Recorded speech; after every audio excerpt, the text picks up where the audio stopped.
Bangla digital platform ও কলকাতার নিবেদন শরদিন্দু বন্দ্যোপাধ্যায়ের উপন্যাস অবলম্বনে অমাবস্যা।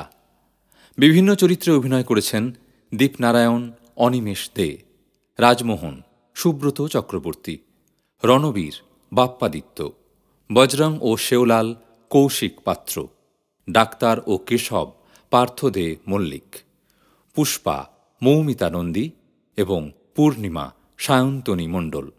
গল্পের সূত্রধর অমিত কিরণ বন্দ্যোপাধ্যায়, শব্দগ্রহণ ও সম্পাদনা কৌশিক সোম, আবহ শান্তনু বন্দ্যোপাধ্যায়। গল্প অমাবস্যা।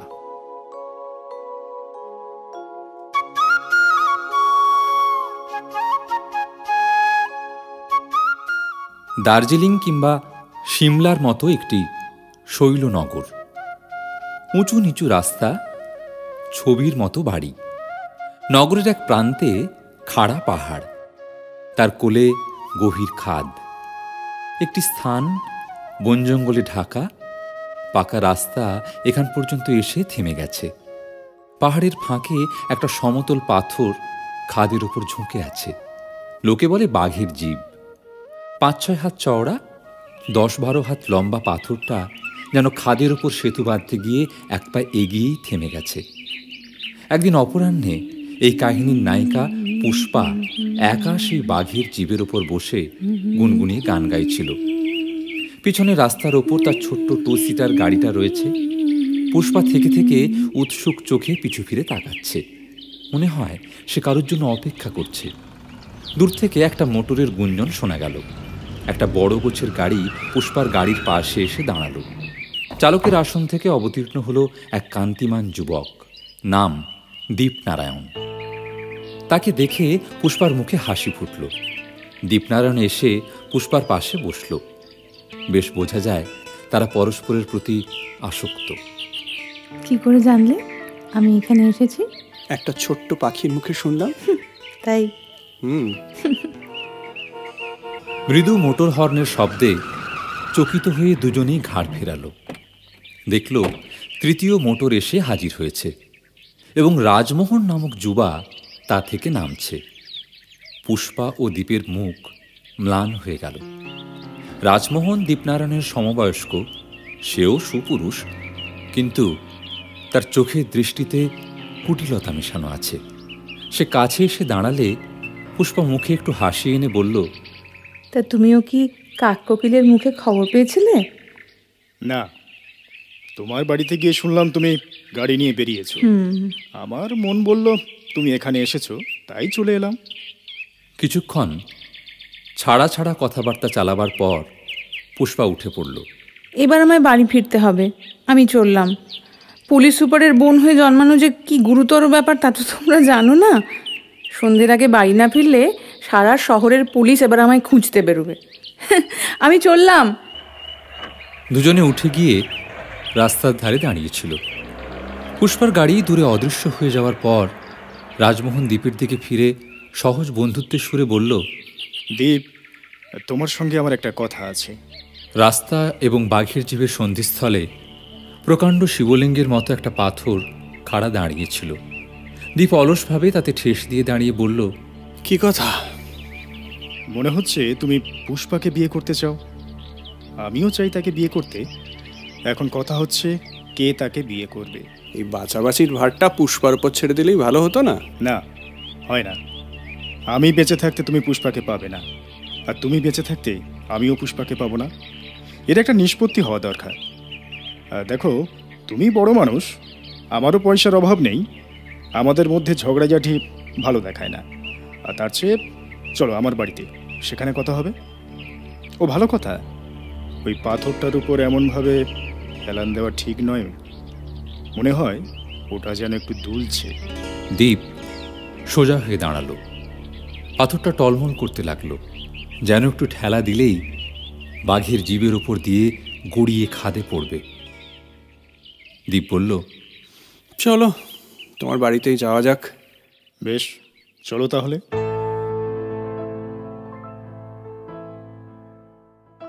রাজমোহনের বাড়িটি চমৎকার।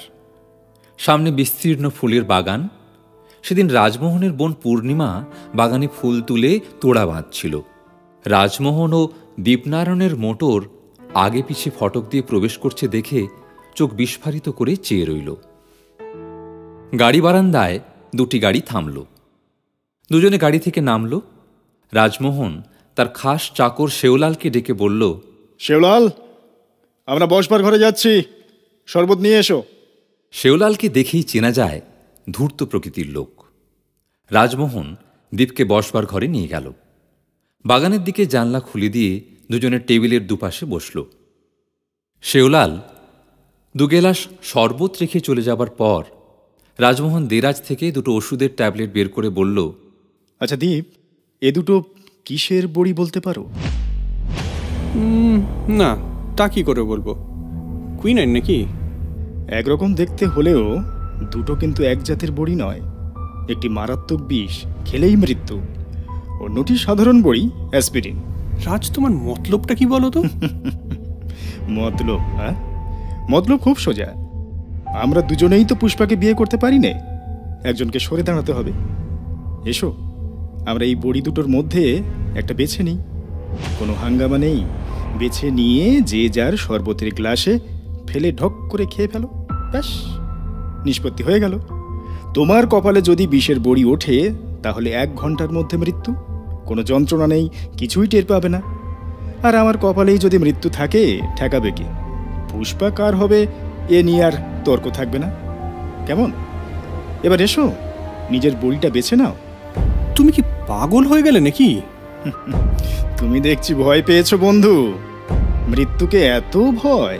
মৃত্যুকে আমি ভয় করি না, কিন্তু এটা তো নিছক পাগলামি। কেন? পাশ্চাত্য দেশে প্রণয়নীর জন্য ডুয়েল লড়তো, শোনোনি? হ্যাঁ, সেসব শুনেছি। আচ্ছা ঠিক আছে, দাও।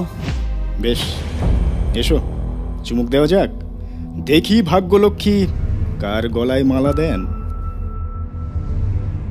বিলিতি কায়দায় তারা গ্লাসে গ্লাস ঠেকিয়েছে। এমন সময় খোলা জানলা দিয়ে ফুলের তোড়া এসে পড়ল গ্লাসের ওপর। দুটো গ্লাসই টেবিলের ওপর পড়ে চূর্ণ হয়ে গেল। সঙ্গে সঙ্গে ভয়ার্ত মুখে প্রবেশ করল পূর্ণিমা।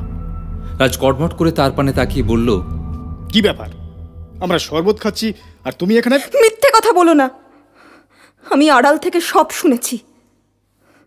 আচ্ছা দীপ, দাদা না হয় পুষ্পার জন্য পাগল হয়ে গিয়েছে, কিন্তু কিন্তু তুমিও তাই? হ্যাঁ, না না, মানে পূর্ণিমা, তোমার দাদার ছোঁয়া লেগে না আমিও পাগল হয়ে গেছিলাম। তুমি আমার জ্ঞান ফিরিয়ে দিয়েছ। আর এখানে নয়, আমি চললাম। দাদা, তোমার মতলবটা কি বলো দেখি? মতলব? মতলব আবার কি? আমি ওকে সরাতে চাই। মানে খুন করতেও তোমার দ্বিধা নেই? না, নেই। কিন্তু তুমি কিভাবে জানলে যে দীপ বিষের বড়ি তুলে নেবে? মেয়ে বুদ্ধি আর কাকে বলে? তোরে গোড়ায় দুটো বড়ি বিষের বড়ি ছিল। হ্যাঁ, তারপর আমি আমার নিজের গ্লাসে বড়ি ফেলবার সময় হাত সাফাই করলাম। হাত সাফাই? হ্যাঁ, 20 বড়ির বদলে একটা নির্দোষ বড়ি গ্লাসে ফেললাম। কি সাংঘাতিক মানুষ তুমি। আচ্ছা, তোমার শরীরে দয়া মায়া বলে কিচ্ছু নেই? না না না, আমার শরীরে দয়া মায়া কিচ্ছু নেই। পুষ্পাকে আমি চাই, যেভাবেই হোক ওকে আমি চাই। কিন্তু তুই তুই কি দীপনারায়ণকে ভালোবাসিস? আচ্ছা, হ্যাঁ, বাসি। তাহলে তাহলে তুই তার মন ভোলাবার চেষ্টা করছিস না কেন? তুই দেখতে সুন্দরী, নাচ গান জানিস, দীপের মন পেতে আর কি বেশি দরকার?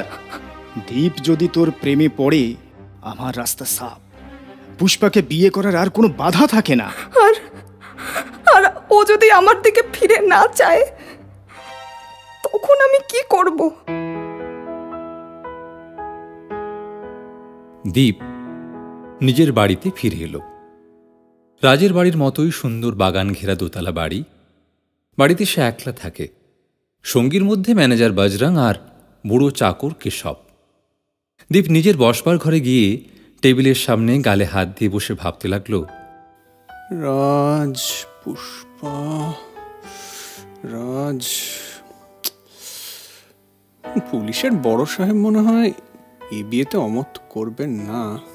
স্যার, হ্যাঁ বলছি আপনি তো একাই বেউসার সব দিক দেখেন, সব জায়গায় একাই ছুটে বেড়াতে হয়, লেকিন আপনি এখানে না থাকায় ঠিক সময়ে ট্যাক্স জমা করতে পারি না।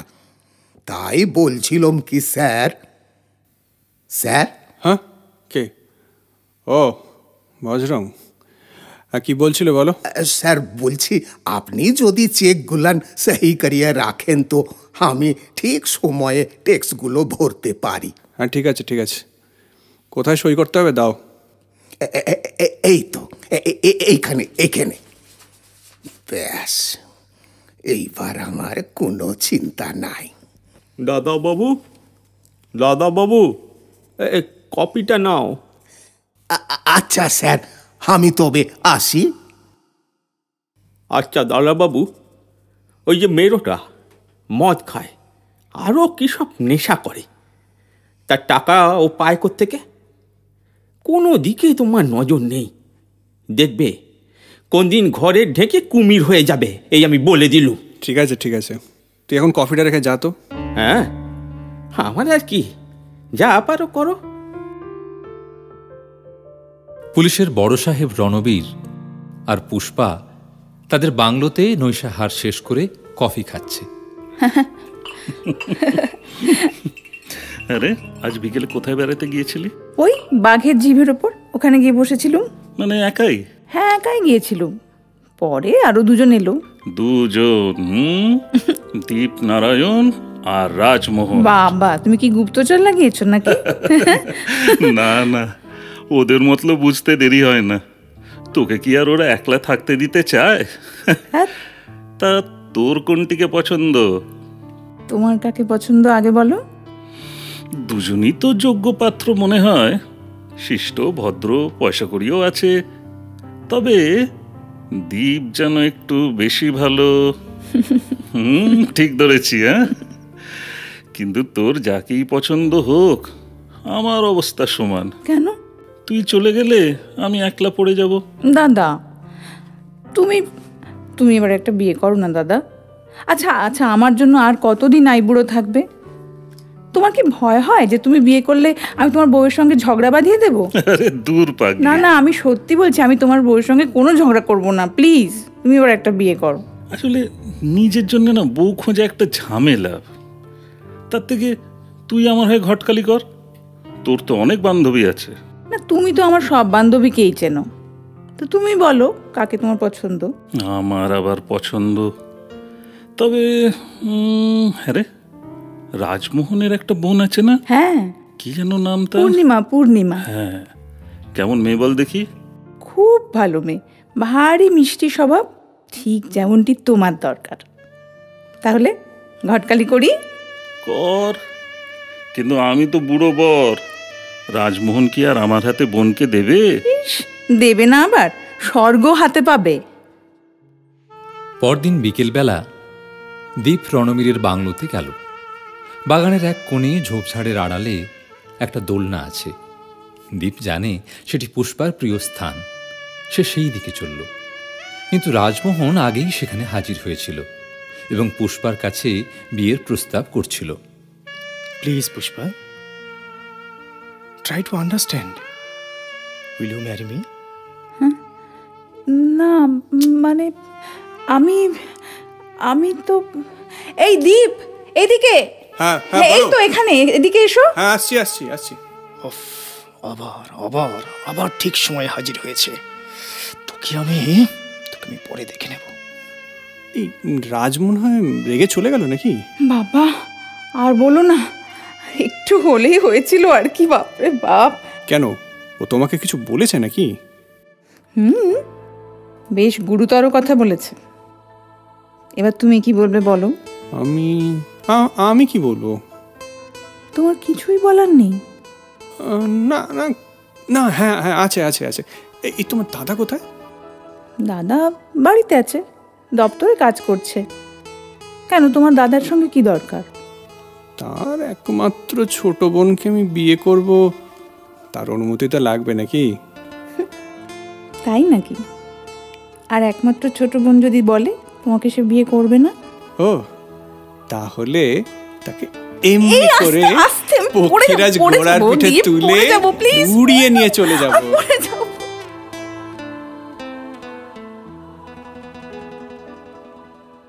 পরদিন সকালবেলা পূর্ণিমা নিজেদের বাগানে বিষণ্ণ মনে ঘুরে বেড়াচ্ছিল। এমন সময় দীপ এলো, হাসি খুশি মুখে বলল, গুড মর্নিং পূর্ণিমা। মর্নিং। তোমাকে আজ বেশ খুশি মনে হচ্ছে। খুশির কারণ তো আছে, যত সময় জানতে পারবে। আচ্ছা। এই বলছি, রাজ কোথায়? দাদা দাদা তো বাড়িতেই আছে, কিন্তু কেমন যেন একটা মন মরা ভাব। কিছু দরকার আছে? না, এমন কিছু না। আচ্ছা ঠিক আছে, আমি দেখছি। আচ্ছা। আরে দীপ যে, এসো এসো। বলছি, তোমার শুভেচ্ছা চাইতে এলাম। ভাগ্যদেবী অবশেষে আমার উপর প্রসন্ন হয়েছেন। ও, তার মানে পুষ্পা তোমাকে বিয়ে করতে রাজি হয়েছে? হ্যাঁ, আর ওর দাদা রণবীরও সম্মতি দিয়েছেন। তুমি আর মনে কোনো ক্ষোভ রেখো না বন্ধু। না, ক্ষোভ কিসের? একজনকে তো পরাজয় স্বীকার করতেই হবে। তোমাকে আমার অভিনন্দন। পূর্ণিমা জানলার আড়ালে দাঁড়িয়ে সব শুনল। তারপর দীপ যখন চলে গেল, তখন বুকের জ্বালা দমন করে ঘরে ঢুকল।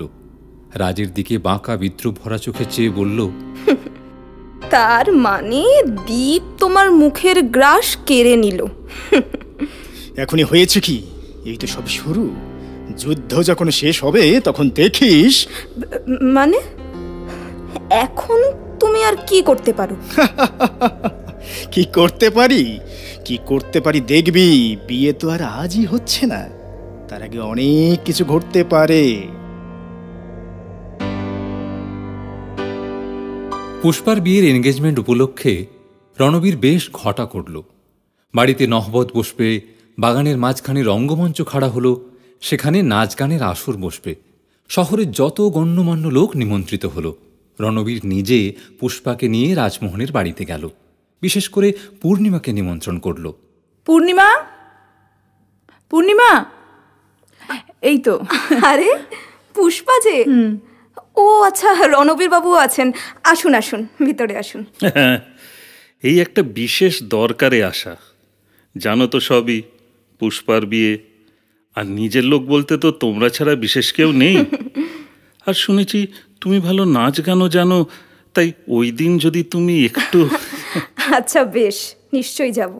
হ্যাঁ হ্যাঁ রণবীর বাবু, আপনাদের কোনো চিন্তা করতে হবে না, আমরা নিশ্চয়ই যাব। আর এ তো আমাদেরই বাড়ির কাজ। খুব খুব খুশি হলাম। তাহলে বেশ, তাহলে আজকে চলি। নির্দিষ্ট দিনে সন্ধ্যার পর বাগানের গাছে গাছে রঙিন আলো জ্বলে উঠল। নহবতের মিষ্টি সুরের সঙ্গে মিশে আলো ঝিলমিল দৃশ্যটি যেন স্বপ্নময় হয়ে উঠল। দূরে একটি গাছের তলায় দাঁড়িয়ে সিগারেট টানতে টানতে গল্প করছিল রাজ ও দীপ। আচ্ছা দীপ, তুমি হাত দেখায় বিশ্বাস করো? হাত দেখা? তা কিছুটা করি। সেদিন কি হয়েছিল জানো? বাঘের জিভের নিচে জঙ্গলের মধ্যে এক সাধুর সঙ্গে দেখা। সাধু? হ্যাঁ, লোকটার আশ্চর্য ক্ষমতা। আমার হাত দেখে বলেছিল আমার বোনের অসুখ হবে। তাই নাকি? আর কি বললেন? আর বলল প্রণয়ের প্রতিদ্বন্দ্বিতায় আমি হেরে যাব। তাহলে আশ্চর্য সাধু বলতে হবে। আচ্ছা, এই সাধু কোথায় থাকেন বলো তো? আরে ওই তো নিচে ঝর্ণার কাছে একটা গুহার মতো আছে না, সেখানেই থাকেন। কিন্তু কেন বলো দেখি? না আসলে আমার একটা চিন্তা হচ্ছে যে পুষ্পাকে আমি সুখী করতে পারবো কি না। তা তোমার সাধু যদি বলতে পারেন। আরে পারবেন, তুমি একবার গিয়ে দেখো না। যাও? আচ্ছা, আমার অবশ্য কোনো কুসংস্কার নেই, তবু যাই। তা তো বটেই, তা তো বটেই। আমারও যদিও কোনো কুসংস্কার নেই, তবুও চলো দেখি গিয়ে একবার।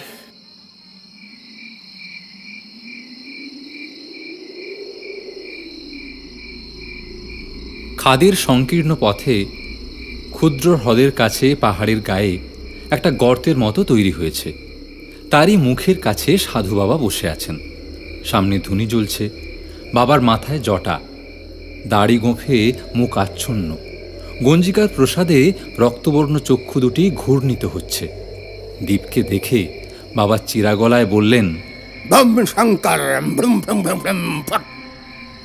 आओ बेटा, তোমার জন্যে বসে আছি। আমি জানতাম তুমি আসবে। জানতেন? কি কি করে জানলেন বাবা? একটা ছোট্ট কাঠ বিড়ালি আমাকে বলে গেল। হ্যাঁ, বসো বসো। কি জানতে চাও তা আমি জানি, লেকিন তুমি নিজের মুখেই বলো। প্রণাম বাবা। আসলে না, একটি মেয়ের সাথে আমার বিয়ে ঠিক হয়েছে, আর শিগগিরই বিয়ে হবে। এখন আমার ভাবনা হচ্ছে যে স্ত্রীকে আমি সুখী করতে পারবো কিনা। নমঃ শিবায়, নমঃ শিবায়। বাধা আছে, তোমার বিয়ে সুখের হবে না। হ্যাঁ, সে কি কথা বাবা? তাহলে তাহলে আমি এখন কি করব? দৈব উপায় একটা আছে, আমি বদলে দিতে পারি। শুনবি? হ্যাঁ হ্যাঁ বাবা, হ্যাঁ শুনবো শুনবো। শুন তবে, আজ অমাবস্যা, এই ধুনি থেকে ছাই দিচ্ছি, ভালো করে রাখ। এই নে। হ্যাঁ হ্যাঁ, দিন দিন বাবা। আচ্ছা আচ্ছা, এটা নিয়ে কি করব? শোন, ওই যে বাঘের জিভ দেখছিস, খাদের উপর বেরিয়ে আছে, আজ অমাবস্যা কি রাত दोपहर में ধনির ভস্ম নিয়ে ওই জিভের উপর গিয়ে বসবি। ওখানে ছাই মুখে মেখে ফেলবি, তারপর খাদের দিকে মুখ রে বসে চোখ বুজে জপ করবি, কিড়িং ফো কিড়িং ফো কিড়িং ফো। কিড়িং ফু? রাত 12টা থেকে 1টা পর্যন্ত যদি জপ করতে পারিস, তাহলে সব রিস্টি কেটে যাবে, সংসার সুখের হবে। বম শঙ্কর। ব্যাস, আর কিচ্ছু করতে হবে না? শুধু কিড়িং ফু মন্ত্র জপ করলেই হবে? হ্যাঁ, লেকিন একটা কথা মনে রাখবি, জপ করতে করতে যদি কোনো শব্দ কানে আসে, খবরদার পিছু ফিরে তাকাবে না, তাহলেই সব ভ্রষ্ট হয়ে যাবে। হ্যাঁ হ্যাঁ হ্যাঁ বাবা, একদম পিছনে তাকাবো না, একদম। এবার তুমি এসো, আমি এখন ধ্যানে বসব। বম শঙ্কর। প্রণাম বাবা, প্রণাম, আশীর্বাদ করুন। বাবা ধ্যানস্থ হলেন। দীপ পকেট থেকে টাকা বার করে তার পায়ের কাছে রেখে প্রণাম করে আনন্দিত মনে চলে গেল। সে চোখের আড়াল হতেই ধ্যানস্থ বাবা টাকাটি খপ করে তুলে নিয়ে ট্যাঁকে গুজলেন। জটা এবং দাড়ি গোঁফ খুলে ফেলে রেখে মাথা চুলকোতে লাগলেন। এখন তার স্বরূপ প্রকাশিত হল। তিনি আর কেউ নয়, রাজমোহনের ভৃত্য শেওলাল। গুহার অন্ধকার থেকে রাজমোহন পেরিয়ে এলো। কেমন হুজুর, ঠিক কাজ হইল কি না? হ্যাঁ, ঠিকই কাজ হয়েছে, মাছ টোপ গিলেছে। সেলাম হুজুর, সেলাম। তাইলে আমার ইনাম তো? ও আচ্ছা, তোর ইনাম না? এই নে 200 টাকা রাখ। দেন দেন। আচ্ছা, এত টাকা নিয়ে কি করবি? কি আর করব, মজা লুটবো। আমাকে 2 হপ্তার ছুটি দিন হুজুর। ও, আবার ছুটি? আচ্ছা যা যা, মজা লুটে যা। আজ অমাবস্যা, পূর্ণিমার দিন পর্যন্ত তোকে ছুটি দিলাম, যা। জি হুজুর। রাত্রি আন্দাজ 10:30টার সময় রণবীরের বাংলোতে নৈশাহার শেষ হয়েছিল। বাইরে অমাবস্যার অন্ধকার রাত্রি, ঘরের মধ্যে 3টি প্রাণী, রণবীর, পুষ্পা ও পূর্ণিমা। পূর্ণিমা ও রাজমোহনের আজ এখানে নৈশভোজনের নিমন্ত্রণ ছিল। রাজ আসেনি, কেবল পূর্ণিমাকে পৌঁছে দিয়ে কাজের অজুহাত দেখিয়ে চলে গেছে। রাত্রি 10:30টার সময় পূর্ণিমা উঠি উঠি করছিল, কিন্তু পুষ্পা ও রণবীর তাকে ছাড়ছিল না। রাত তো অনেক হলো, আজ তাহলে উঠি ভাই। বাড়িতে গিয়ে তো শুধু ঘুমোনো, আর একটু বসো না ভাই, দাদা তোমায় পৌঁছে দিয়ে আসবেন। হ্যাঁ হ্যাঁ, আমি তো অলওয়েজ রেডি। তার চেয়ে এসো না, এক দফা আইসক্রিম খাওয়া যাক। কি বলো পূর্ণিমা? হ্যাঁ, আচ্ছা বেশ বেশ। বিনোদ, আরেক রাউন্ড আইসক্রিম হোক। বাইরে মোটরের শব্দ হলো। কে এসছে দেখবার জন্য রণবীর উঠে দাঁড়িয়েছে। দীপ প্রবেশ করল। বলছি, ওই পুষ্পাকে একটা কথা বলতে এলাম আর কি। ও হুম, পুষ্পা, এদিকে একটু এসো। বলো। বলছি, একটা বিশেষ গোপন কাজে আমি একটা জায়গায় যাচ্ছি। গোপন কাজে? হ্যাঁ, মানে ফিরতে ফিরতে একটা হয়ে যাবে। একটা? হ্যাঁ, আমি যতক্ষণ না ফিরি তুমি আমার জন্য জেগে থাকবে তো? থাকবো, কিন্তু তুমি যাচ্ছ কোথায়? সে কথা ফিরে এসে বলবো। তারপর এদের স্বভাব ভঙ্গ হলো। রণবীর পূর্ণিমাকে নিজের গাড়িতে তুলে তার বাড়ির ফটক পর্যন্ত পৌঁছে দিয়ে এলো। পূর্ণিমা রণবীরকে বিদায় দিয়ে বাড়িতে ঢুকতে যাবে, দেখল রাজমোহন বেরিয়ে আসছে। রাজের পরনে কালো পোশাক। পূর্ণিমাকে দেখে সে একটু থমকে গেল। দাদা, হ্যাঁ এত রাত্রে তুমি কোথায় যাচ্ছ? হ্যাঁ, মানে হঠাৎ একটা কাজ পড়ে গেল, কখন ফিরবো বলা যায় না। আমার জন্য জেগে থাকার দরকার নেই। রাজ বাইরে অন্ধকারে মিলিয়ে গেল। পূর্ণিমা অবাক হয়ে খানিক চেয়ে রইল। রণবীরের বাংলোতে পুষ্পা ভুরু কুঁচকে বসে ভাবছিল। রণবীর ফিরে এসে বলল, কি ভাবছিস? দীপ কি বলে গেল? ভাবছি, দীপ বলল ও নাকি কি একটা গোপন কাজে যাচ্ছে। আমাকে বলে গেল ওর জন্য ওয়েট করতে। বলল একটাও বেজে যেতে পারে। তাহলে আমিও জাগি। আয়, ডাবল হ্যান্ড ব্রিজ খেলা যাক। দেখতে দেখতে সময়টাও কেটে যাবে। রাত্রি ঠিক 12টার সময় দীপ বাঘের জিবের ওপর গিয়ে বসল। মুখে ছাই মেখে চোখ বুজে মন্ত্র জপ করতে লাগলো। সামনে গভীর খাদ, পিছনে পাথরের চাঙড় স্তম্ভের মতো উঁচু হয়ে আছে। কোথাও শব্দ নেই, জনমানব নেই।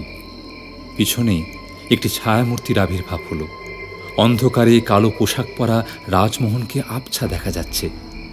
সে শিলাস্তম্ভের পাশে দাঁড়িয়ে গলা বাড়িয়ে দীপকে দেখল। তারপর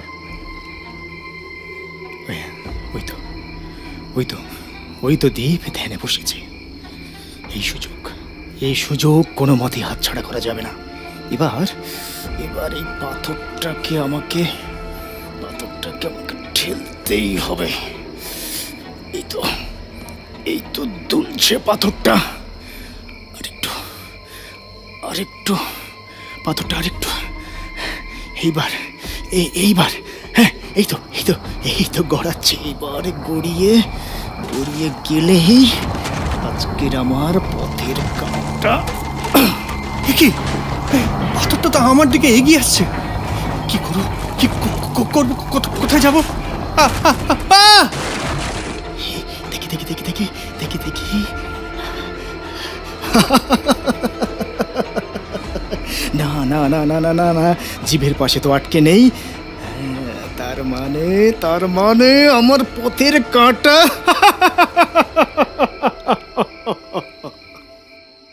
রাত্রি 1টা পর্যন্ত দীপ যখন ফিরল না, তখন পুষ্পা আর রণবীর দুজনেই উদ্বিগ্ন হয়ে উঠল।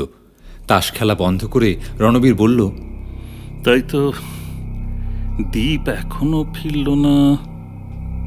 কিছু বুঝতে পারছি না, স্পষ্ট করে বললও না কোথায় যাচ্ছে। দাদা, আমার খুব ভয় করছে। আরে দূর, ভয় কিসের? কি জানি, মনে হচ্ছে ওর যদি কোনো অনিষ্ট হয়। অনিষ্ট? আচ্ছা চল, ওর বাড়িতে খবর নি। রণবীর একটা বড় বৈদ্যুতিক টর্চ হাতে নিল। দুজনে মোটরে চড়ে বেরুল। প্রথমে তারা দীপের বাড়িতে গেল। দীপ, দীপ, দীপ। আরে পুলিশ দাদা বাবু যে, আসুন আসুন। আচ্ছা, তোমার দাদাবাবু কোথায়? দাদাবাবু? দাদাবাবু তো সেই রাত 10টার সময় বেরিয়ে গেল, আর তো ফেরেনি। আচ্ছা, তার মানে তুমি কিছু জানো না? না। বেশ, চলো তো একবার রাজমোহনের বাড়ি যাওয়া যাক। চলুন চলুন চলুন।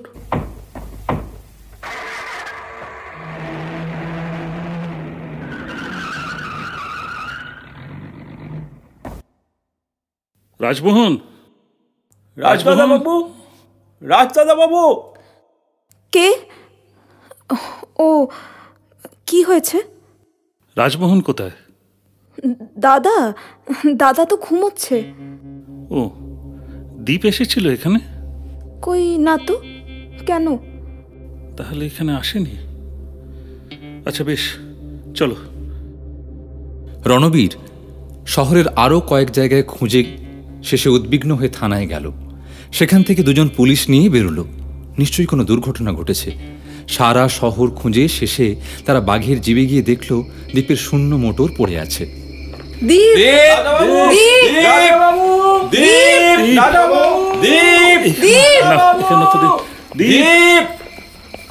দাদা, ওই তো, ওইখানে, ওই যে, ওই যে নিচে, ওই যে, ওই তো দেখো। আরে এই এই চলো চলো, নিচে নামতে হবে। এই এদিকে এসো, সাবধানে সাবধানে নামো। এই তো, এই তো দ্বীপ পড়ে আছে। দাঁড়াও দেখি, না এখনো শ্বাস পড়ছে। এই তাড়াতাড়ি ধরো, ওপরে তুলতে হবে। সাবধানে, চলো চলো, আস্তে আস্তে ধরো ধরো, তুলো তুলো, আস্তে সাবধানে। দাদা, ওকে আমাদের বাড়ি নিয়ে চলো। মহানগর থেকে বিশেষজ্ঞ ডাক্তার এসে দ্বীপের চিকিৎসা শুরু করলেন। শহরে খুব উত্তেজনা। রণবীরের বাড়িতে এসে অনেকে দ্বীপের খবর নিয়ে যাচ্ছে। দ্বীপ বেঁচে আছে শুনে রাজমোহন প্রথমটা ঘাবড়ে গিয়েছিল, ক্রমে সামলে নিয়েছে। সে পূর্ণিমাকে সঙ্গে নিয়ে দ্বীপের খোঁজ খবর নিতে আসে। যাক, দ্বীপের যে প্রাণের আশঙ্কা কেটেছে, এটাই স্বস্তির, তাই না দাদা? না, স্বস্তির নয়। কেন? দ্বীপের সেরে ওঠাটা আমার কাছে মোটেও স্বস্তির নয়। ঠিক আছে? মানে তুমি কি আবার? না দেখো দাদা, দ্বীপ যদি মারা যায় আমি কিন্তু সব ফাঁস করে দেব। কি? তার মানে এতদিন আমি দুধ কলা দিয়ে কাল সব পুষছি? দাঁড়া, তোর দেখাচ্ছি মজা। তোর ব্যবস্থা আমি করছি। তুই নিজে আগে বাইরে থাকলে তবেই না ফাঁস করবি। তোকে আমি চল চল, তোকে আমি তোষাখানায়, চল আগে চল, তোষাখানায় তোর এই ঘরে গিয়ে আমি বন্দি করে রাখবো। চল।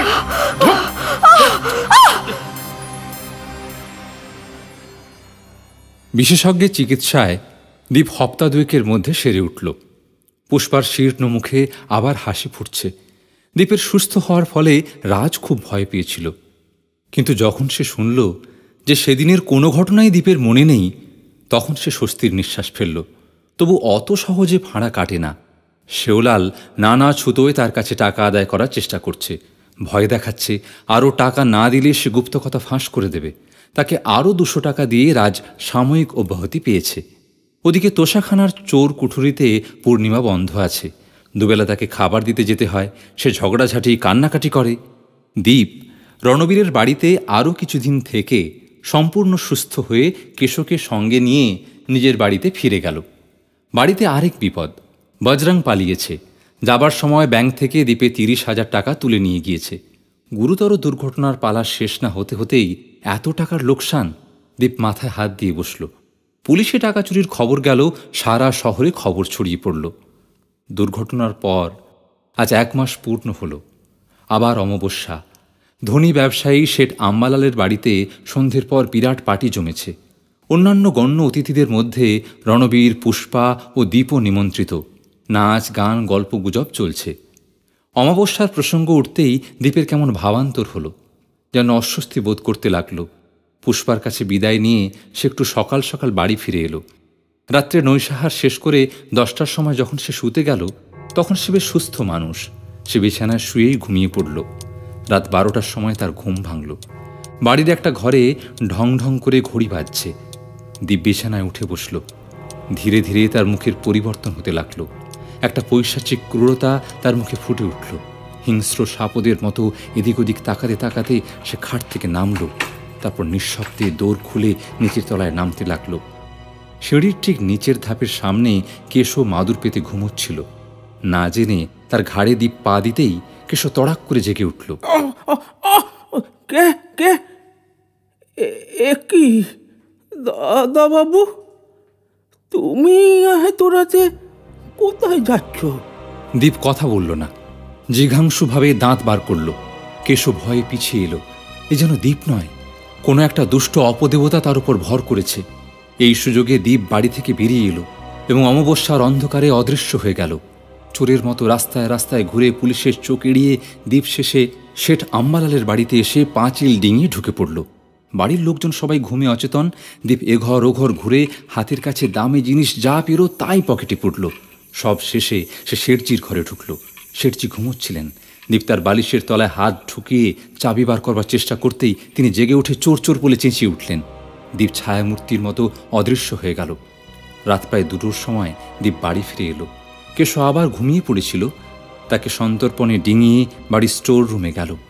এ ঘরে সারি সারি লোহার সিন্দুক, তাতে সাবেককালের সোনার উপর বাসন ও হীরা জহরতের গয়না আছে।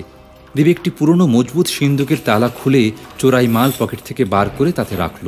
সিন্দুক বন্ধ করে নিজের শোবার ঘরে গিয়ে বিছানায় শয়ন করল এবং সঙ্গে সঙ্গে ঘুমিয়ে পড়ল। পরদিন সকালবেলা কেশো চা নিয়ে দীপের ঘুম ভাঙাতে এলো। তার হাতে চায়ের পেয়ালা দিয়ে সরাসরি জিজ্ঞেস করল, দাদাবাবু? দাদাবাবু? হ্যাঁ, কে? এই নাও চা। ও কেশো, হ্যাঁ দে চা দে। নাও। কাল রাতে তুমি কোথায় গেছলে? কাল রাতে? হ্যাঁ। কখন? দুপুর রাতে। আমাকে মারিয়ে খ্যাপা হাতির মতো কোথায় চলে গেলে? ধর পাগল, তোর মাথা খারাপ হয়েছে। আমার নয়, তোমার মাথা খারাপ হয়েছে। কি বলছিস? কাল রাত্রিরে তোমার মুখ দেখে আমার মনে হচ্ছিল তুমি মানুষ নও, তোমাকে দানবে পেয়েছে। আশ্চর্য নয়, কাল তো অমাবস্যা ছিল। অমাবস্যার দুপুর রাতে ওই ভূত প্রেত দৈত্য দানব সব মানুষের ঘাড়ে চাপবার জন্য ঘুরে বেড়ায়। হ্যাঁ, অমাবস্যা। সেদিন বিকেলবেলা রাজমোহন একলা দীপের বাড়িতে বেড়াতে এলো। বলল, পূর্ণিমাকে পুষ্পা চায়ের নিমন্ত্রণ করেছিল, তাকে পৌঁছে দিয়ে এলাম। ও। দীপ কেশোকে চায়ের হুকুম দিল। দুজনে চা খেতে খেতে গল্প করতে লাগলো। তারপর একসময় রাজ বলল, আচ্ছা দীপ, শুনেছ নিশ্চয়ই কাল রাত্রে শেঠ আম্বালালের বাড়িতে একটা দুঃসাহসিক চুরি হয়েছে? না, সেরকম তো কিছু শুনিনি। হ্যাঁ, আমিও জানতাম না, এইমাত্র রণবীরের মুখে শুনলাম। ও, তা চোর ধরা পড়ে গেছে? না, তবে শেঠজি চোরকে এক নজরে দেখেছেন। আশ্চর্যের বিষয় কি জানো, চোরের চেহারা নাকি অনেকটা তোমার মতো। কি? আমার মতো? মানে তোমার মতো, কিন্তু সত্যিই তো তুমি নও। 1 মাস কেটে গেল। সেটা আম্বালালের বাড়িতে চুরির কোনো কিনারা হয়নি। আবার অমাবস্যা ফিরে এসেছে। রাত্রে রণবীরের বাড়িতে দীপের ডিনারের নিমন্ত্রণ ছিল। ডিনার শেষ করে পুষ্পা বলল, চলো 3 জনে সিনেমা দেখে আসি। চলো। তোরা যা, আমার আর আজ ভাল লাগছে না। দীপ আর পুষ্পা দীপের মোটরে চড়ে বেরোল। শহরের ঘিঞ্জিপাড়ায় সিনেমা হাউস, এই একটি মাত্র সিনেমা হাউস। টিকিট কিনে দুজনে বক্সে গিয়ে বসল। সিনেমা ভাঙল 12:15টার সময়। পুষ্পা আর দীপ গাড়িতে এসে বসল। দীপের মুখের ভাব একটু অন্যরকম। গাড়িতে স্টার্ট দিতে গিয়ে সে পুষ্পাকে বলল, একটু বসো, আমি আসছি। গাড়ি থেকে নেমে সে পিছন দিকে চলে গেল।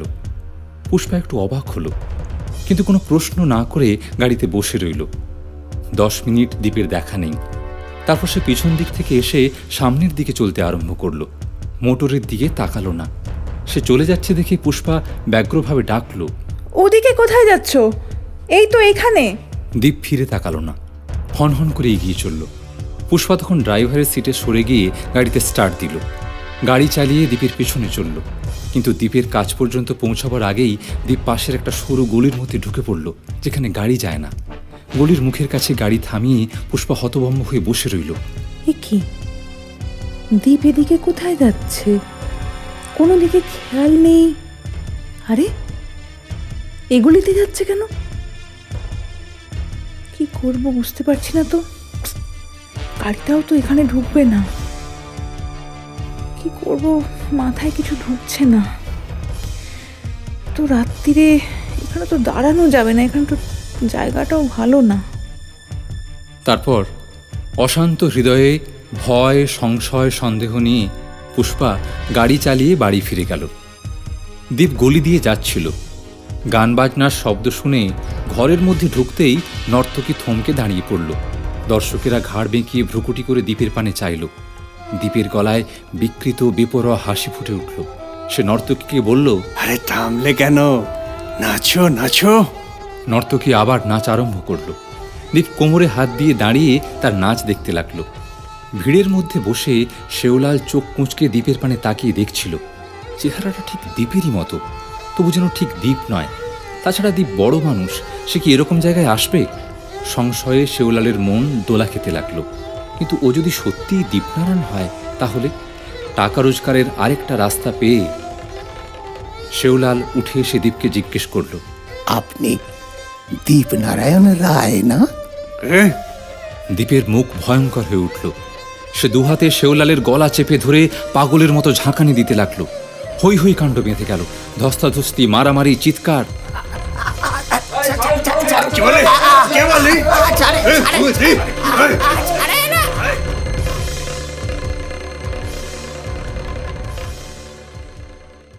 পরদিন সকালে কেশর চা নিয়ে দ্বীপের ঘরে গিয়ে দেখল দ্বীপ বিছানায় অঘরে ঘুমোচ্ছে। বেলা আন্দাজ 9টার সময় শেওলাল রাজমোহনের বাড়িতে উপস্থিত হয়েছিল এবং রাজকে গত রাত্রির কথা সবিস্তারে শোনাচ্ছিল। এই সময় রণবীর হাতে একটা ফুলের তোড়া নিয়ে পূর্ণিমার সঙ্গে দেখা করতে এলো। সে পায়ে হেঁটে এসেছে, তাই তার আসার কথা রাজ জানতে পারল না। বারান্দা দিয়ে যেতে যেতে রণবীর থমকে দাঁড়িয়ে পড়ল। জানলা দিয়ে রাজ আর শেওলালের কথা শোনা যাচ্ছে। আচ্ছা, এবার কত টাকা চাও? বেশি নয়, 105। শোনো, আমার হাতে এখন অত টাকা নেই। এই 50 টাকা নিয়ে বিদায় হও তো। যথেষ্ট দহন করেছো, আর পাবে না। মাত্র 50 হুজুর, এতে কি হবে? দীপনারায়ণ বাবুকে পাথর ঘোরানোর খবরটা দিলে অনেক বেশি বকশিস পাবো। আচ্ছা, ঠিক আছে 500 টাকাই দেব, কিন্তু আজ হবে না। কাল ব্যাংক থেকে টাকা বের করে তারপরে দেব। জি। কিন্তু তুমি আমার চাকরি ছেড়ে দিয়েও এখন বারবার আমার বাড়িতে এলে লোকে নানা রকম সন্দেহ করবে। শোনো, তার চেয়ে ঝর্ণার কাছে যে গুহা আছে, কাল সন্ধ্যাবেলা সেখানে দাঁড়িয়ে থেকো। আমি টাকা নিয়ে যাব, কেমন? রাজি? জি, রাজি হুজুর। শেওলাল 50 টাকা নিয়ে চলে গেল। রাজ কিছুক্ষণ আগুন ভরা চোখ নিয়ে দাঁড়িয়ে রইল। তারপর দেরাজ খুলে একটা রিভলভার বার করে ঘুরিয়ে ফিরিয়ে দেখতে লাগলো। রণবীর বাইরে থেকে সব শুনেছিল এবং বুঝেছিল যে রাজ কোনো বেআইনি অপরাধমূলক কাজে লিপ্ত আছে, কিন্তু সে যেন কিছুই জানে না। এমনিভাবে বলল, কি হে, অনেকদিন তোমাদের কোনো খবর নেই, তাই দেখতে এলাম।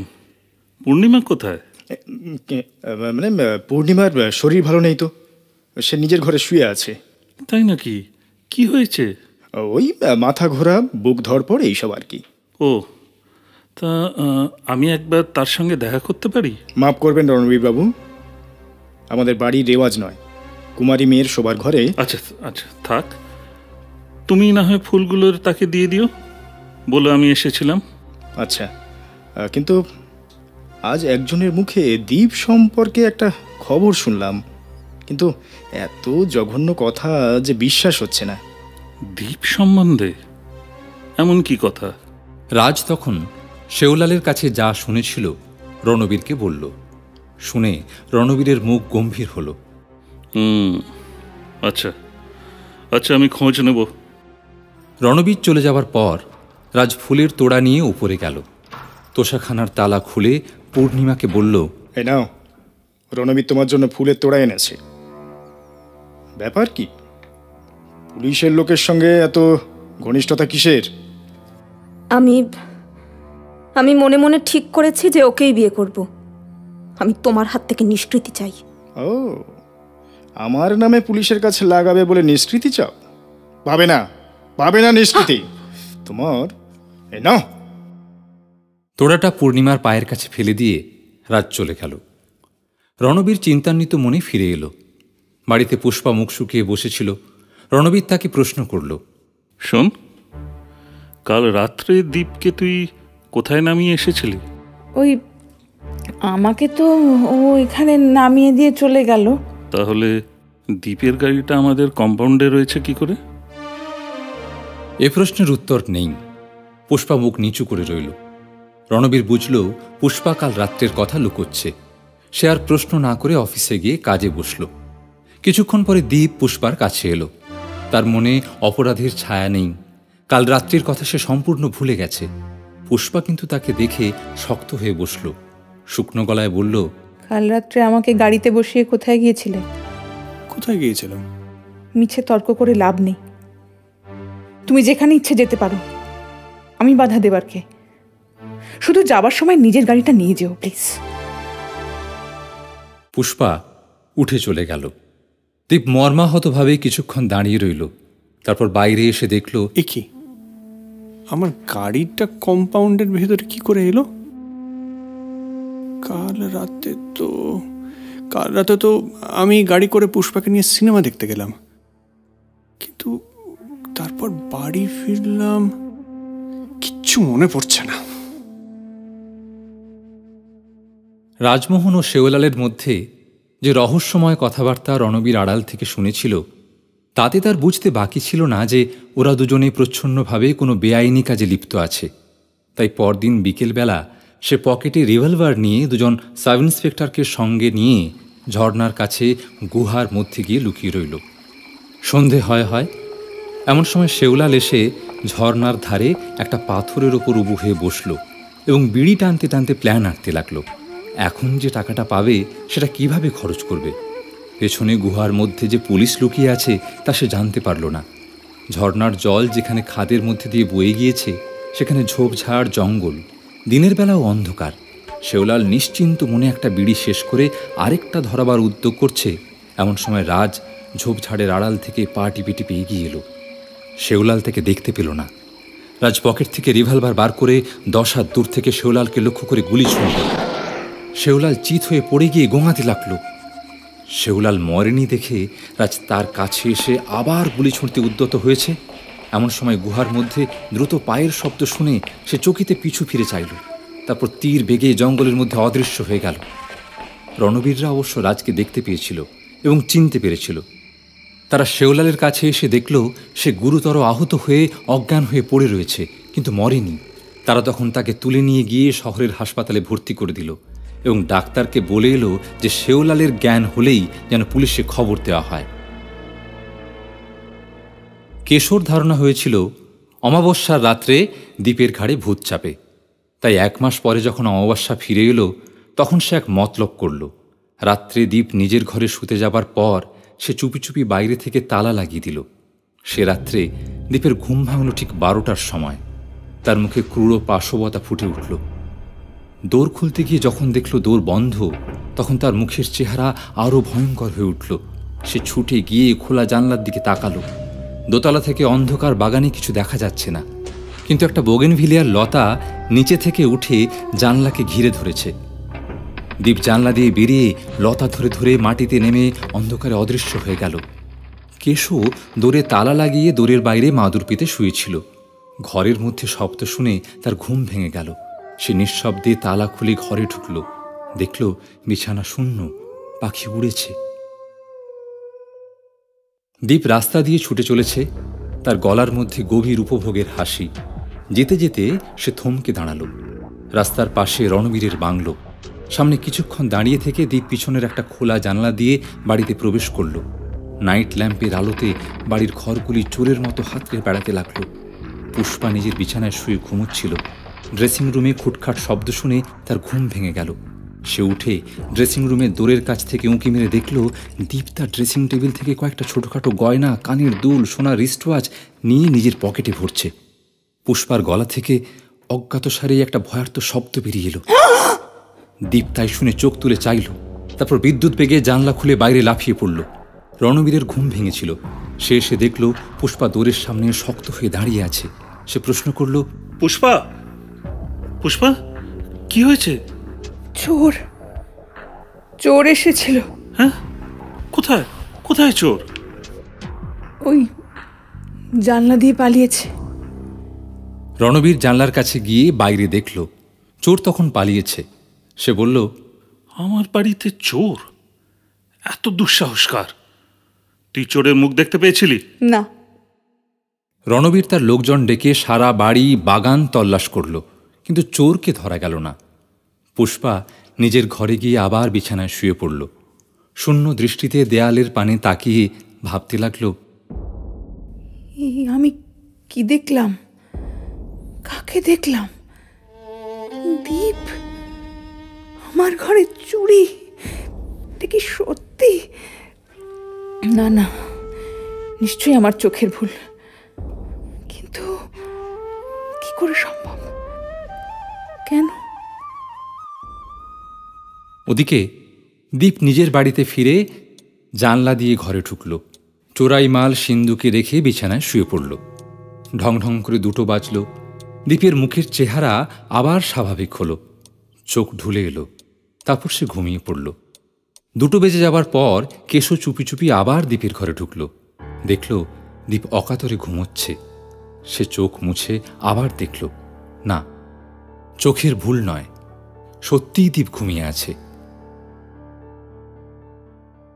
দীপ পুষ্পাকে দেখেনি 1 মাস কেটে গেছে। শেষে আর থাকতে না পেরে সে রণবীরের বাড়িতে গেল। রণবীর বাড়িতে ছিল না। শেওলালের জ্ঞানে ফিরেছে খবর পেয়ে সে হাসপাতালে গিয়েছিল। পুষ্পা একা বসবার ঘরে ছিল। দীপ মুখে সংকোচ ভরা হাসি নিয়ে তার কাছে গিয়ে বসল। পুষ্পার বুক ঢিপ ঢিপ করে উঠল। বলছি, আচ্ছা, কাল রাত্রি 1:30টার সময় তুমি কোথায় ছিলে? হঠাৎ এই প্রশ্ন কেন? আমি তো নিজের ঘরেই ঘুমোচ্ছিলাম। ঠিক এখানে আসোনি, তুমি জানো? এখানে আসতে যাব কেন? আচ্ছা আচ্ছা পুষ্পা, একটা কথা বলো তো, আমার সম্বন্ধে কি তোমার মনে কোনো সন্দেহ হচ্ছে? কেঁদো না, কোনো সন্দেহ হলে আমাকে বলো। আরে আরে আমি তো কিছুই বুঝতে পারছি না।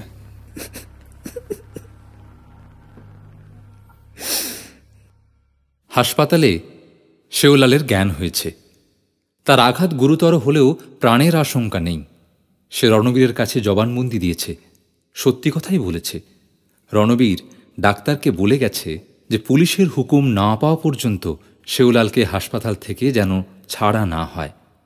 হাসপাতাল থেকে রণবীর দীপের বাড়িতে এলো। সেখানে কেশো দীপকে জেরা করছে। দাদাবাবু, কাল রাতে তুমি কোথায় গেছলে? আমি কোথাও যাইনি। আমি দৌড়ে তালা দিয়েছিল, তবু কি করে ঘর থেকে বেরুলে? আরে আমি জানি না। দীপ জবাব দিতে পারছে না, কিন্তু তার মনেও নিজের সম্বন্ধে সন্দেহ জেগেছে। রণবীর আসতেই কেশো চলে গেল। রণবীর দীপের পাশে বসে সস্নেহ স্বরে বলল, দীপ, তোমার নামে অনেক রকম কথা কানে আসছে। কি ব্যাপার বলো তো? শরীর খারাপ না টাকার টানাটানি? আমার কাছে সংকোচ করো না, সব কথা খুলে বলো। রণবীর বাবু, আপনি পুষ্পার দাদা, আমার পরম আত্মীয়। দেখুন, আপনার কাছে আমার কিছু গোপন করার নেই। বিশ্বাস করুন, আমি কিচ্ছু বুঝতে পারছি না। আমাকে সবাই সন্দেহ করছে। পুষ্পা সন্দেহ করছে, আপনি সন্দেহ করছেন, এমনকি কেশো পর্যন্ত আমাকে সন্দেহ করছে। কিন্তু কিসের সন্দেহ, কি করেছি আমি সেটাই তো জানি না। তুমি কোনোদিন দুপুর রাত্রে জুয়ার আড্ডায় গিয়েছিলে? জুয়ার আড্ডায়? কখনো না। রণবীর বাবু, আমার অনেক দোষ থাকতে পারে, কিন্তু জুয়ারই আমি নই। আরও কিছুক্ষণ প্রশ্নোত্তরের পর রণবীর বাড়ি ফিরে এলো। পুষ্পাকে বলল, পুষ্পা, আমার মনে হচ্ছে দীপের কিছু একটা হয়েছে। হ্যাঁ, সন্দেহ হচ্ছে তার মস্তিষ্ক সুস্থ নয়। কি বলছো দাদা? তার মাথায় যে চোটটা লেগেছিল তার জের এখনো কাটেনি। ব্রেন স্পেশালিস্টকে আর একবার কল দেব ভাবছি। তাই দাও তাহলে। অমাবস্যা। দীপ নিজের ঘরে শুয়ে ঘুমোচ্ছে। কেশো বাইরে থেকে দূরে তালা লাগিয়েছে। দীপের ঘুমন্ত মুখ শিশুর মুখের মতো সরল। মধ্যরাত্রির ঘড়ি বাজল। দীপ ধীরে ধীরে চোখ খুলল। বিছানা থেকে লাফিয়ে নেমে সে দরজা খুলতে গেল। এ কি, দরজাটা বন্ধ কেন? ও, বাইরে থেকে তালা দিয়েছে। আচ্ছা, আমিও দেখছি। এই তো জানলা আছে।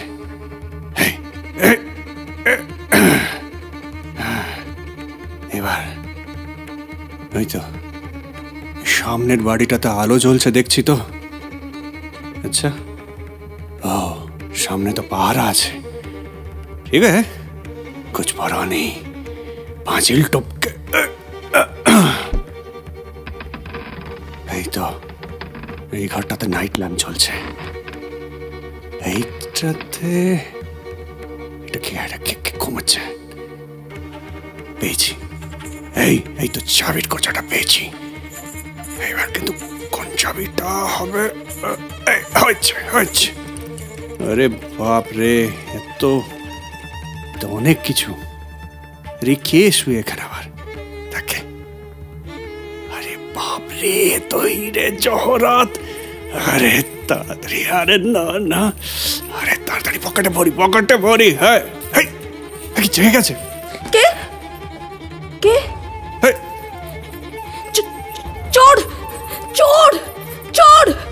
কি ব্যাপার? উপরে এত চিৎকার চেঁচামেচি কেন? দেখি তো। কে কে? চাবি কোথায়? এইবার ধরে ফেলেছি। চোর! বেরে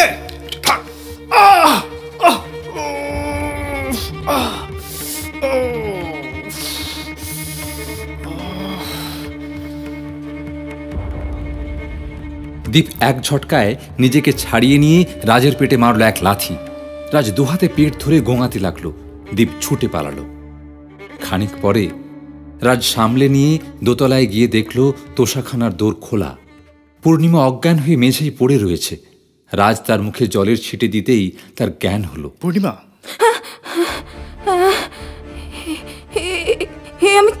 আমি কি দেখলাম? না, এ হতে পারে না। তার মানে চোরকে তুই চিনিস? কে লোকটা? কি হলো? আরে চুপ করে আছিস কেন? বল শিগগির। আমি জানি না। জানিস না মানে? বল বলছি, শিগগির বল, নইলে কিন্তু হাত। বলছি।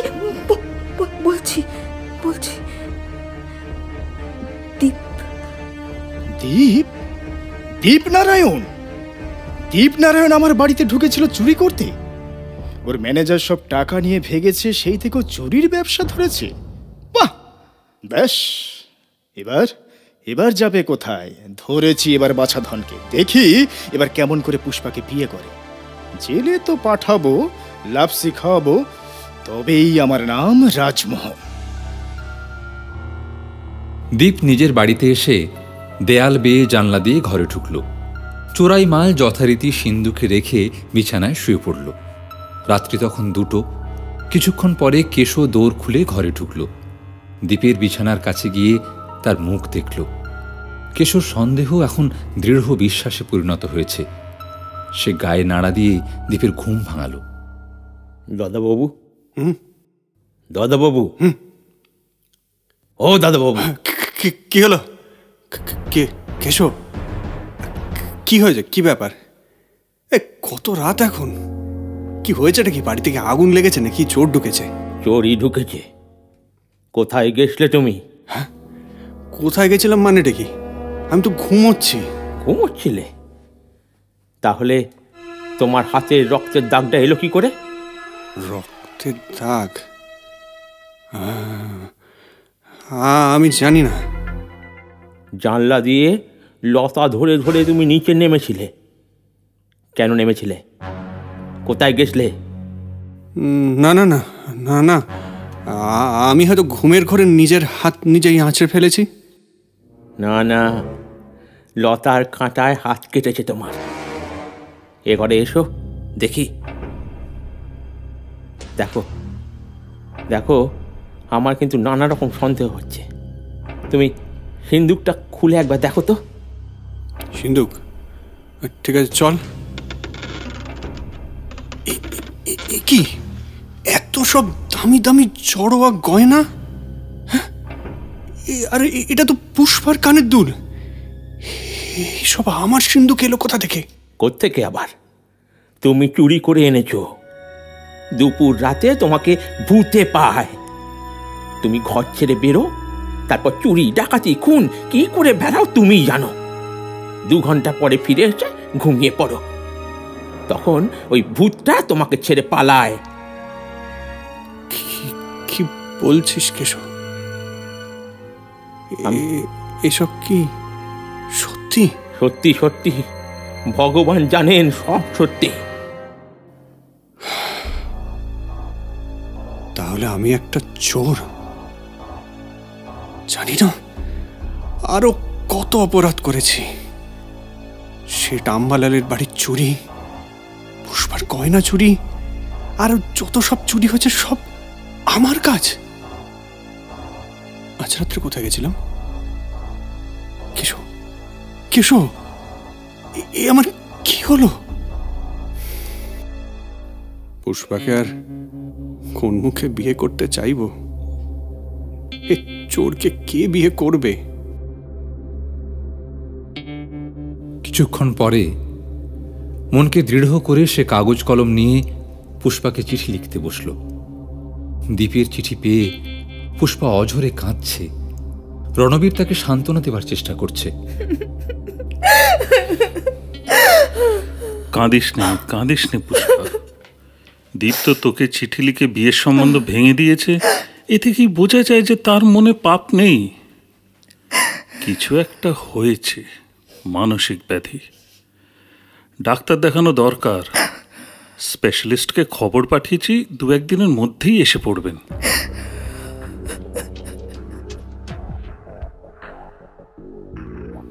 আরে রাজমোহন যে।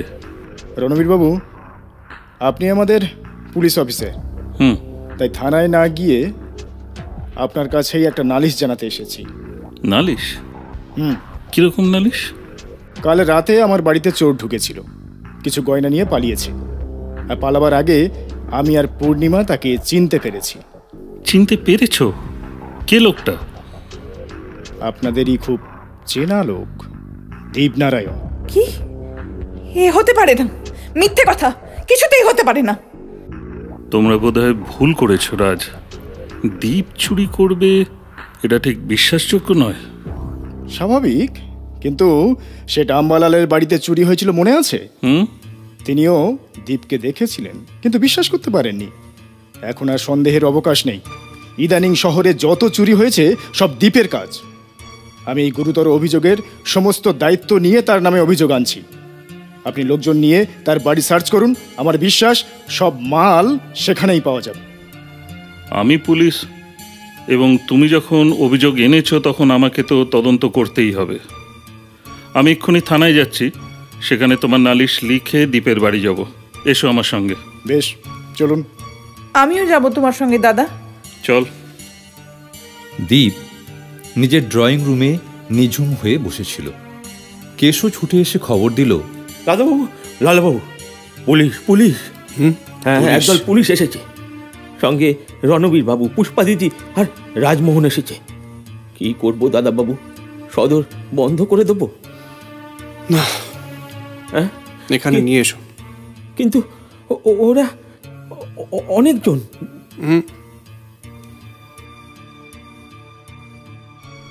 দীপ, তোমার বাড়ি খানা তল্লাশ করার পরোয়ানা আছে। তোমার বাড়িতে নাকি চোরাই মাল আছে। রাজ তোমার নামে অভিযোগ এনেছে তুমি কাল রাত্রে ওর বাড়িতে ঢুকে চুরি করেছ। তোমার কিছু বলবার আছে? না, কিচ্ছু বলবার নেই। আপনার যা কর্তব্য আপনি করুন। বেশ, ইন্সপেক্টর আপনি ওই দিকটা দেখুন, আমি এখানে আছি। Okay sir. তুমি তুমি একবার বলো না তুমি নির্দোষ।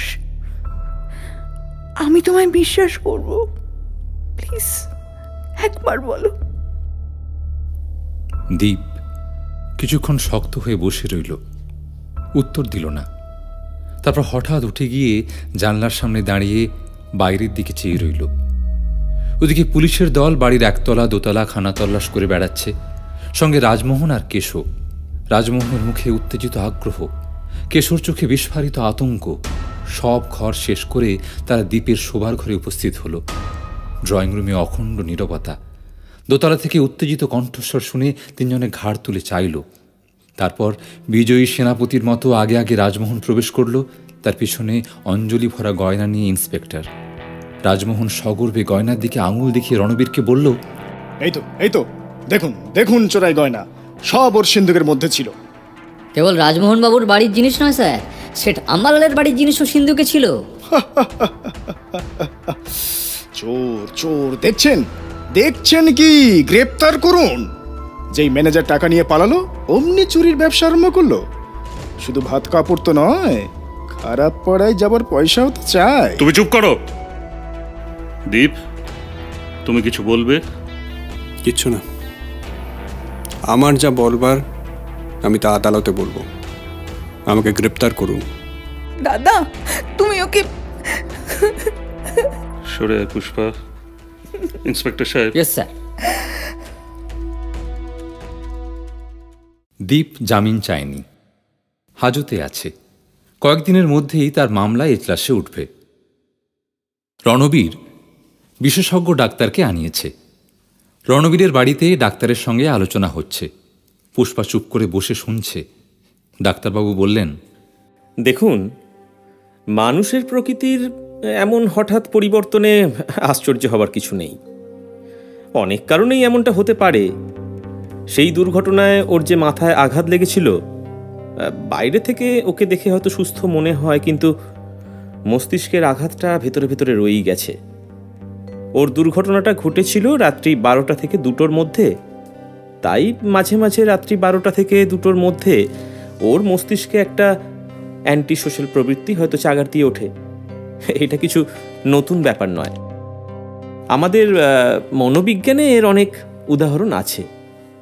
আর মানুষের অবচেতন মনের মধ্যে তো সর্বদাই দেবাসুরের লড়াই চলছে। আচ্ছা, এই রোগের কি কোনো প্রতিকার নেই?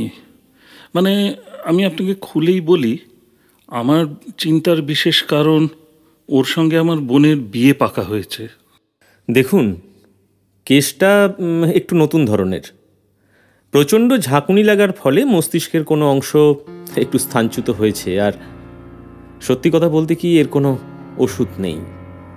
হয়তো কালক্রমে মস্তিষ্কের বিচ্যুত অংশ আবার স্বস্থানে ফিরে আসবে, কিংবা আবার যদি মাথায় ঠিক ওই রকমই আঘাত লাগে তাহলেও স্বাভাবিক অবস্থা আবার ফিরে আসতে পারে। এছাড়া আর কোনো উপায় দেখছি না।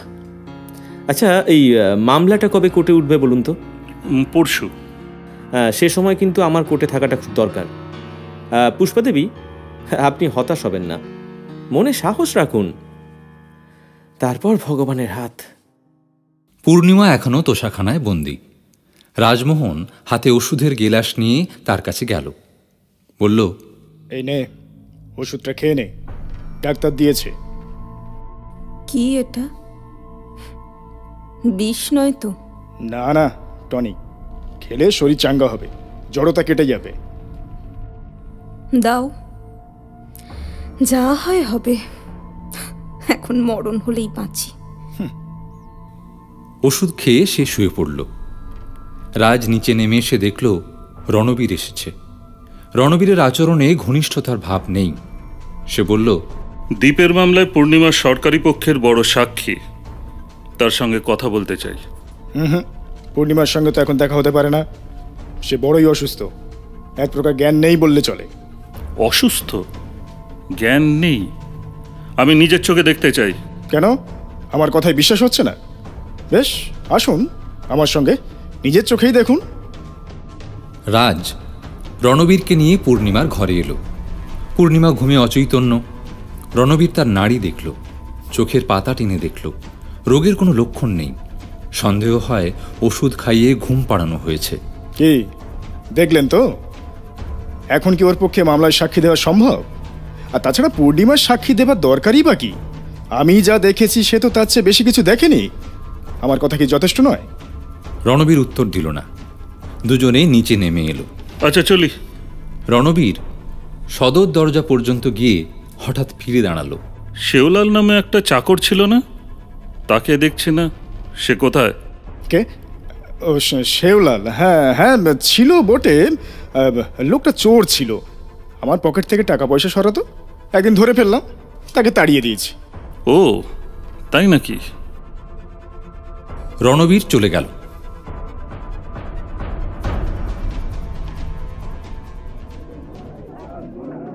দ্বীপের বিচার শুরু হয়েছে।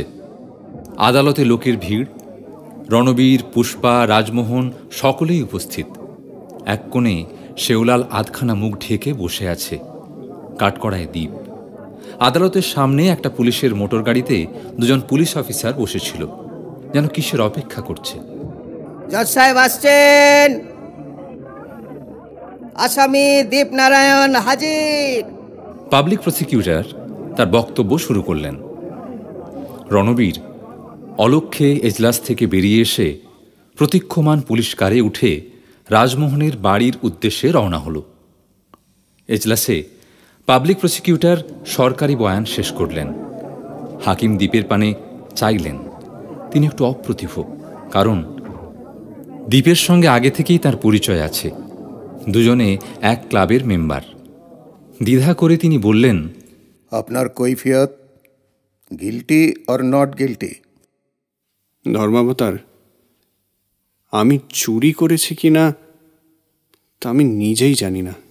তার মানে ভেবে চিনতে কথা বলুন, আপনি অপরাধী কি না? হুজুর, যখন চোরাই মাল আমার সিন্দুক থেকে পাওয়া গেছে তখন সম্ভবত আমি দোষী, কিন্তু আমি যে চুরি করেছি কিনা এ কথা নিঃসংশয় বলতে পারি না। Order, order. আপনার বক্তব্য ঠিক বোঝা যাচ্ছে না দীপবাবু। আমার প্রশ্নের পরিষ্কার করে উত্তর দিন, গিল্টি অর নট গিল্টি?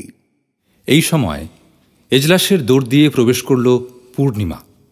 সাক্ষীর কাঠগড়ায় দাঁড়িয়ে বলল, ধর্মাবতার, এই প্রশ্নের উত্তর আমি দিতে পারি। Order, order, order. আদালতের মধ্যে একটা নতুন চাঞ্চল্যের সৃষ্টি হলো। পূর্ণিমাকে দেখে রাজমোহনের মুখ শুকিয়ে গেল। তারপর শেওলাল যখন মুখের ঢাকা খুলে পূর্ণিমার পাশে গিয়ে দাঁড়ালো, তখন রাজ মনে মনে প্রমাদ গুনল।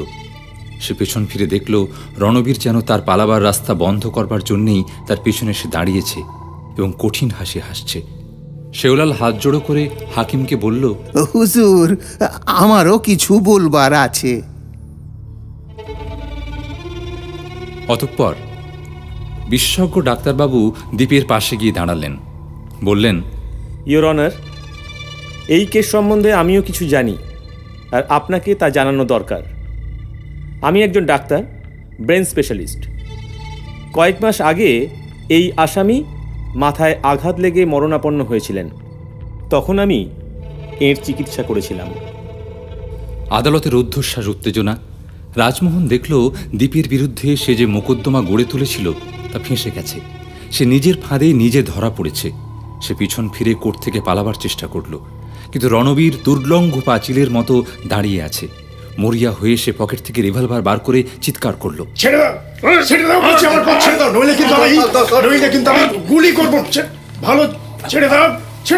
খবরদার, পালাবার চেষ্টা করো না।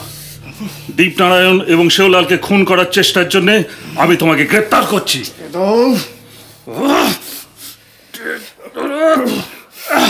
ছেড়ে দাও বলছি, নইলে নইলে নইলে কিন্তু।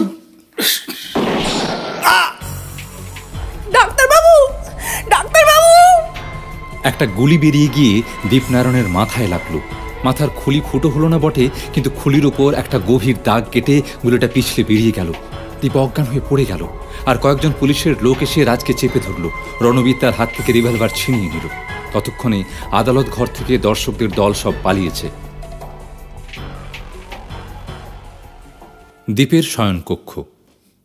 আজও অমাবস্যা। রাত্রি 12টা বাজতে বেশি দেরি নেই।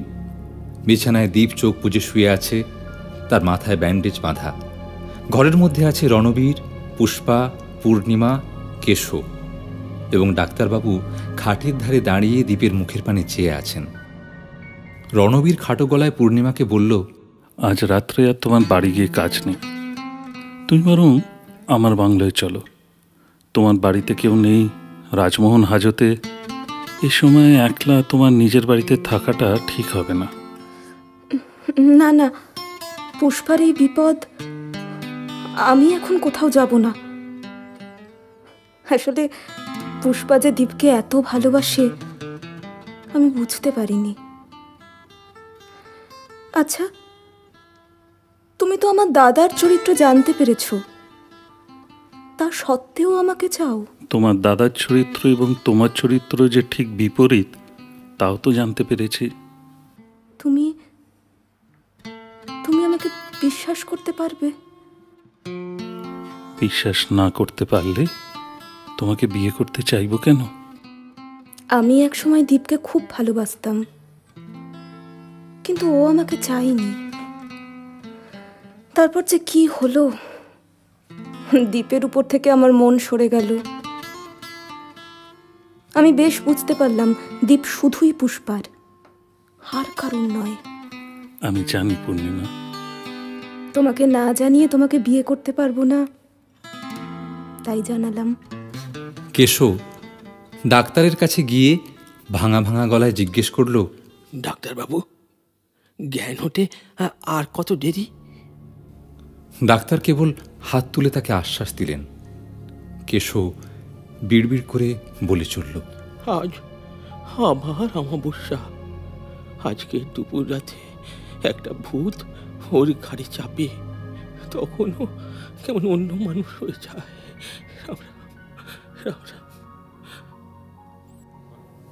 নিচের একটা ঘরে ঢং ঢং করে 12টা বাজতে আরম্ভ করল। নিস্তব্ধ রাত্রে সেই গম্ভীর আওয়াজে ঘরের সকলে যেন সচকিত হয়ে আরো গভীর আগ্রহে দীপের মুখের দিকে চাইল। ঘড়ির আওয়াজ থেমে যাবার পর দীপ আস্তে আস্তে চোখ খুলে চাইল। ঘরের 4জন মানুষের শরীর শক্ত হয়ে উঠেছে, নিঃশ্বাস রোধ করে তারা তাকিয়ে আছে। কেবল কেশর ঠোঁট একটু একটু নড়ছে, যেন সে ইষ্টনাম জপ করছে।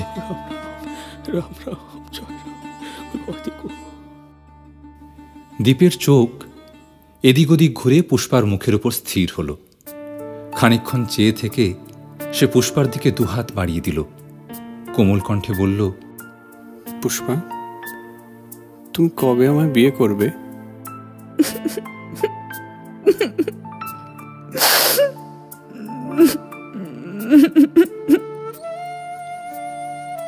ডাক্তারবাবু একটা নিঃশ্বাস ফেললেন। যাক, আর ভয় নেই। এই যে কেশব, তোমার ভূত পালিয়েছে।